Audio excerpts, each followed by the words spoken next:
Bonjour, c'est Maxime du site temple.com. Alors on se retrouve pour la suite de nos vidéos tuto. On a terminé l'étape de création de produits, donc normalement vous êtes à même de pouvoir créer vos références de rentrer du stock dessus.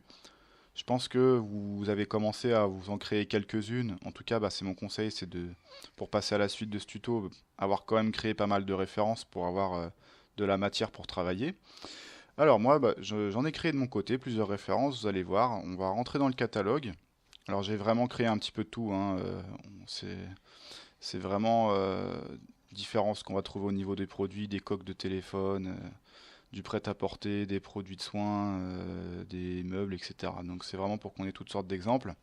Voilà, donc première chose, lorsqu'on arrive dans le catalogue, sachez qu'il va vous afficher en premier les derniers produits que vous avez créés. Parce que je suis en tri par ordre de création, donc il va me mettre en dernier, enfin donc en premier plutôt, les derniers produits que j'ai créés. Après, vous pouvez changer cet ordre, hein, si vous préférez trier par désignation ou référence fournisseur, ou vous avez encore d'autres tris disponibles, vous pouvez le changer. Voilà. Ensuite, sachez que vous pouvez changer l'affichage de ce menu. Là, on est basiquement, on va dire, avec un affichage qu'on va appeler un affichage vignette. Vous avez une petite vignette pour chaque produit. Si vous cliquez sur le bouton qui se trouve ici, donc en haut à droite avec les petites lignes, vous allez passer en affichage ligne de produit. Donc là, vous allez avoir tous vos produits vraiment en forme de ligne. Donc l'avantage de ce deuxième affichage, vous pouvez basculer de l'un à l'autre sans aucun souci, hein, c'est vraiment comme vous le souhaitez, alors ça dépend ce que vous faites en fait. Ça dépend aussi de vos préférences. Et par contre, dans ce deuxième affichage, en ligne, ce qu'on va pouvoir faire, c'est qu'on va pouvoir choisir les colonnes qui s'affichent pour les produits. Donc ici, vous avez un petit bouton en forme de colonne, vous voyez, et vous pouvez cocher ou décocher les colonnes pour afficher vraiment ce qui vous intéresse. Moi, j'ai mis fournisseur, collection, prix d'achat, prix de vente, mais après, vous mettez ce que vous voulez et ça se sauvegarde. Donc, autre chose quand on est en affichage ligne, c'est que on peut cocher plusieurs produits d'un seul coup pour leur appliquer une action groupée. Donc vous avez le bouton en dessous, action groupée. Si par exemple ces deux produits, j'ai envie de changer quelque chose dessus, donc je les coche, je clique sur action groupée et je vais pouvoir faire tout un tas d'actions possibles et qui vont s'appliquer donc par lot sur l'ensemble du lot des produits que j'ai cochés. Donc on peut modifier un prix d'achat, modifier un prix de vente, on peut changer la catégorie, le fournisseur, la collection. Vous verrez plus tard, donc on peut appliquer des promotions. C'est comme ça qu'on va appliquer des promotions par lot. Et on peut même sortir les étiquettes et archiver. Donc ça vous servirait si vous souhaitez archiver vos produits donc pour ne plus les avoir dans le listing. Donc ça, on fera une vidéo en entier sur le sujet. Voilà, donc voilà comment on navigue un petit peu enfin voilà comment se présente de base vos produits dans le catalogue. On va repasser en affichage vignette. Sachez que vous avez un bouton qui s'appelle sélection, donc qui est très important, que vous allez quasiment tout le temps utiliser. Alors moi, j'ai pas beaucoup de produits, mais bon, j'imagine que vous allez en avoir beaucoup plus que moi. Donc d'ailleurs, vous allez avoir un petit système de pagination en bas qui fait que vous allez avoir autant de pages qu'il y a de centaines de produits, on va dire. Et donc, à force, donc c'est vrai qu'il vous affiche de base les derniers produits créés, mais vous allez beaucoup vous servir du bouton sélection. Donc c'est un bouton qui est très important, qui va vous permettre vraiment de naviguer dans vos produits. On va tout de suite voir comment ça fonctionne.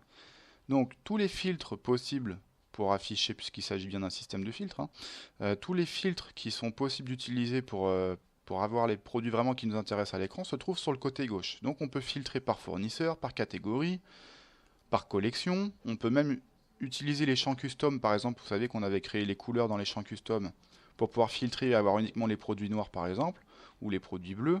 On peut filtrer par prix pour avoir uniquement les produits qui se trouvent entre tel prix minimum et tel prix maximum. On peut filtrer pour avoir que les produits qu'on a créés entre telle date et telle date. Enfin voilà, c'est très très affiné au niveau de ce que vous pouvez afficher à l'écran, hein. C'est vraiment un filtre qui fait que au final, vous pouvez vraiment obtenir ce que vous souhaitez en termes d'affichage de produits.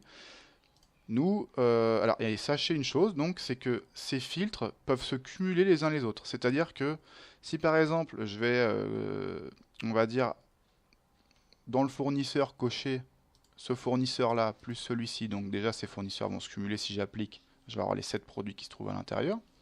Mais en plus, je pourrais avoir uniquement la catégorie informatique accessoire de ces deux fournisseurs là, vous voyez. Donc le fait d'avoir à chaque fois, on peut même mettre par exemple un- on va dire un filtre sur le prix. Donc tout ça pour vous montrer que à chaque fois que j'enclenche un filtre, vous avez sur le côté, donc vous voyez le petit trait bleu qui se trouve ici, le petit trait bleu qui vous indique qu'un filtre est enclenché, d'accord? Donc il faut bien retenir que ces filtres se cumulent les uns les autres. Donc attention parce que si vous mettez trop de filtres, il n'y aura pas forcément de produit qui vous correspondent à ce que vous recherchez. Donc utilisez ça bien logiquement. Donc si vraiment vous souhaitez remettre les filtres à zéro, vous cliquez sur ce petit bouton là, reset de la sélection, et là vous savez que vous repartez à zéro. Vous avez tous vos produits qui sont affichés et il va vous mettre comme avant les derniers produits créés au-dessus. Donc pour vous montrer que les filtres marchent bien, on va faire un petit filtre par fournisseur. Par exemple, si je veux uniquement le fournisseur Plexphone, alors pour info c'est là où j'avais rangé toutes mes coques de téléphone, je vais faire appliquer, et voilà, je vais avoir uniquement les produits de ce fournisseur-là. Voilà. Donc maintenant, parmi ces produits-là, je vais avoir des produits à 10 euros et d'autres à 12 euros. Voilà, je pense qu'il y en a même, voilà, je pense qu'on a même un produit à 19 euros, voilà. Donc on va faire un petit filtre, on va rester dans ce fournisseur, on va mettre un filtre sur le prix, on va dire que je veux tous les produits qui se trouvent entre 12 et 12 euros pour n'avoir que ceux à 12 euros. Je vais appliquer et du coup, voilà, je vais me retrouver qu'avec les produits qui sont au tarif demandé. Donc voilà un petit peu comment fonctionne le système de filtre, sachant qu'à terme, quand vous aurez des centaines de produits, vous allez utiliser quasiment que ça après pour naviguer parmi vos références. Ça va vraiment devenir indispensable. Donc nous, on va réinitialiser les filtres. Voilà pour le début de la navigation dans ce catalogue. Alors juste pour information, sachez que lorsque vous êtes en affichage vignette, vous avez en bas à gauche de chaque fiche produit les quantités en stock et les quantités vendues. Donc quantité en stock si vous avez coché le bouton gestion du stock sur le produit. Alors concernant le stock, justement, si admettons j'ai oublié de rentrer mon stock sur mon fauteuil. Alors vous voyez que j'ai fait intentionnellement, je n'ai pas rentré le stock sur les trois produits de mon fournisseur de produits de la maison. Donc on va le faire ensemble, on va retourner sur une fiche, ça nous permettra au passage de regarder comment se constitue une fiche produit. Mais normalement, vous n'allez pas être trop dérouté puisque l'affichage est exactement le même que celui que vous avez lorsque vous créez une fiche. Donc là, on est simplement en train de consulter toutes les informations de la fiche telles que vous les avez saisies. Alors, j'en profite pour faire une petite parenthèse. Si entre-temps, vous avez quoi que ce soit à modifier sur la fiche, vous le faites directement. Donc si le fauteuil, voilà, vous voulez remplacer classique et mettre classique avec un K, voilà, vous faites directement votre changement. Et en fait, c'est immédiatement pris en compte. Vous n'avez aucun bouton à faire pour valider. N'importe quel changement que vous faites, ça prend immédiatement. Voilà.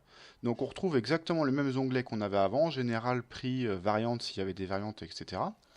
Par contre, donc le petit changement, ça va se trouver au niveau de tout ce qui est mouvement. C'est le seul petit changement que vous allez avoir, c'est que quand on était en création de produit, l'onglet s'appelait stock initial. Là, ça s'appelle mouvement et il va vous ouvrir en fait le détail de tous les mouvements possibles que vous pouvez avoir sur cette fiche. Sachant qu'on peut avoir quand même pas mal de types de mouvements possibles sur un produit. On peut. Alors, de base, quand on arrive sur mouvement, on arrive sur la petite maison qui se trouve à gauche, qui est l'affichage synthèse, et qui va vous synthétiser combien vous avez reçu, combien vous avez vendu, combien il reste en stock.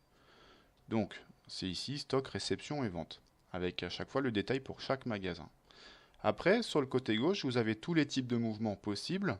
Donc on va les voir un par un, comme ça on aura tout vu. Le petit caddie pour tout ce qui est commande, donc ça touche pas au stock, hein. C'est pour savoir combien vous avez commandé auprès de votre fournisseur. Et donc là, ce qui nous intéressait dans notre cas, c'était de rentrer du stock sur le produit. Donc c'est le petit camion qui se trouve juste en dessous, mise en stock. Donc si je n'ai pas rentré mon stock pendant la création du produit, je peux très bien le faire plus tard en me rendant sur sa fiche à n'importe quel moment, comme on est en train de le faire en ce moment. Le petit camion, je vais cliquer sur plus pour faire une nouvelle saisie de réception. Donc, alors là, je crois que voilà, ma facture n'est pas dans la liste, hein, puisque j'ai jamais encore fait aucune réception pour ce fournisseur-là. Donc, je vous l'avais dit, il faut cliquer sur nouvelle liste de réception à chaque fois que je veux faire une nouvelle réception par groupe. Donc là, on va dire que le fournisseur, je l'avais appelé Oscar. Donc Oscar facture 455 622 par exemple.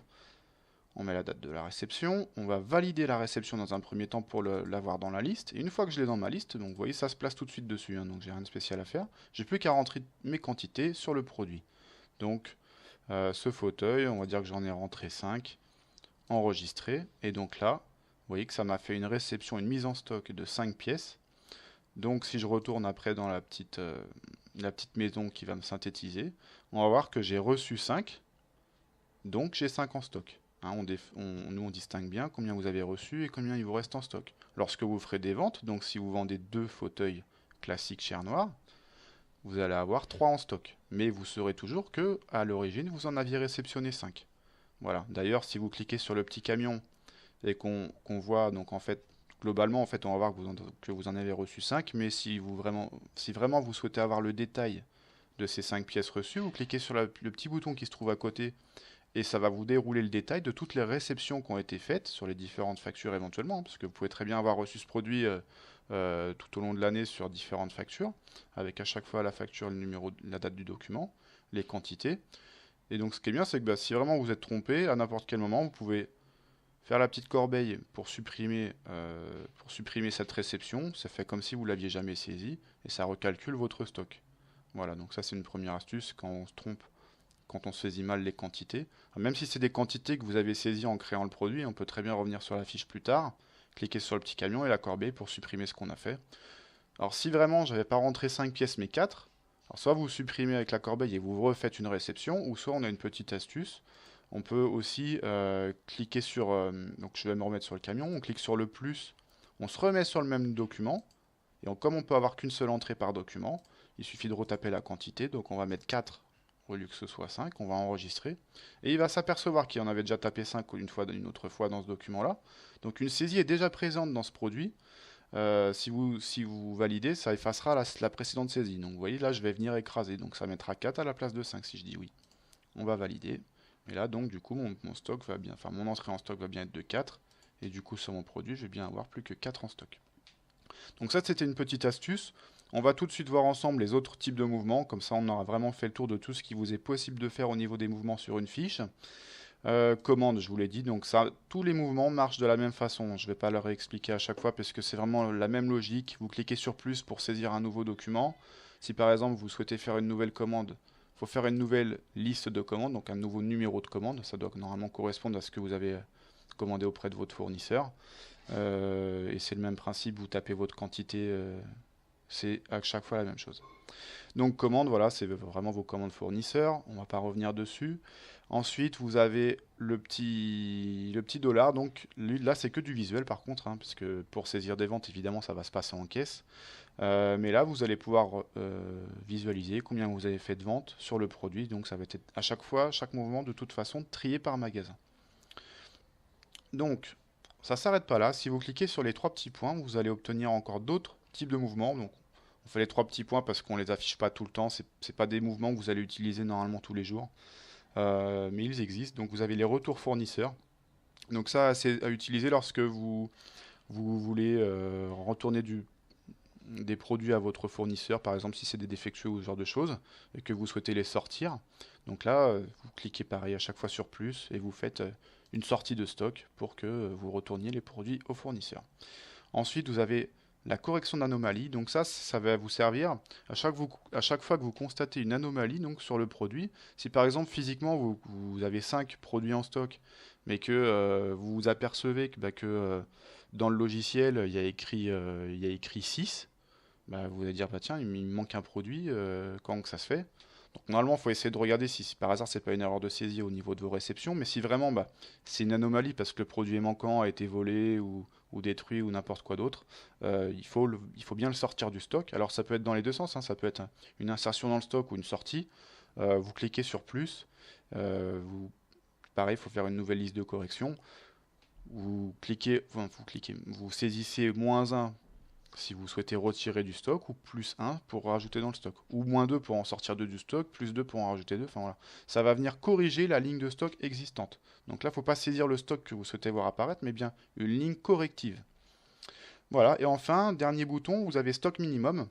Donc ça, vous pouvez saisir vos stocks minimum sur tous les produits Euh, et ce qui va se passer, c'est que donc si par exemple ce produit-là vous indiquez stock minimum 2, à chaque fois que en caisse vous allez vendre le produit et que le produit, le stock restant va être égal au stock minimum que vous aurez précisé, vous allez recevoir un mail vous précisant que bah, pour ce produit, voilà, le stock a été atteint et vous recevrez automatiquement un mail. Ça peut se gérer au niveau des paramètres.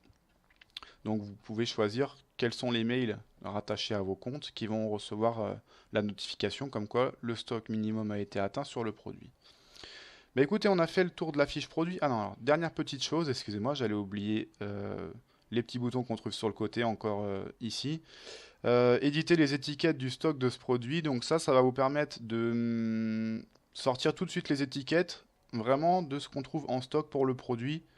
Alors simplement vous choisissez le format, donc ça je pense qu'on va faire une vidéo consacrée à ça, mais en gros vous cliquez sur suivant et boum vous avez les étiquettes de ce produit pour ce que vous avez rentré en stock. Je vais revenir en arrière, on va voir les boutons suivants. La corbeille, vous l'imaginez, c'est pour détruire le produit.